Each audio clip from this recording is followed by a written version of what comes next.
Na biso mwana aboko amina kati ya famille na biso anzambe totoka na porte ya mutu te ya nanga Chantal atoka na porte ya mutu te aboko la bana na ye moko maman ye moko papa. Oh Seigneur, lelo Jonathan licencié à Bali.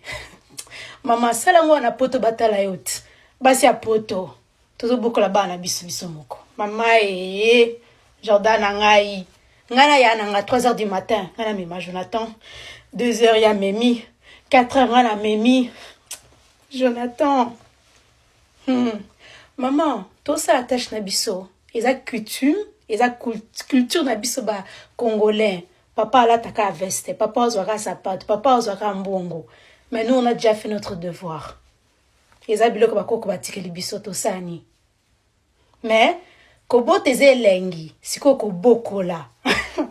Yaya kobokola sikoyo biso ba mama. Hey, Jonathan abiso licencié. Pi bokanga poani botikanga. Maman, na wakela mutu te. To pria.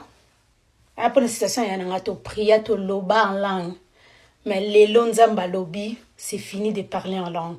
On va parler la langue des humains parce que notre prière a été exaucée. Pour nabattu ba comprendre victoire. Alléluia. Hey. Lelo ba eko eba Jonathan. Le ba mama kuluta Jonathan ba bimi. Paternel. Jonathan ngana mona na miyo na couche.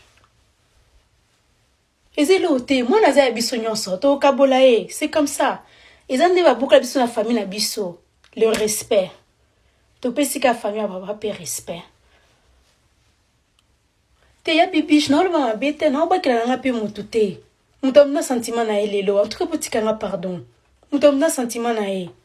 Comme j'ai dit, aujourd'hui on parlera la langue des humains parce qu'on a trop parlé en langue, on a trop gêné, on a trop prié.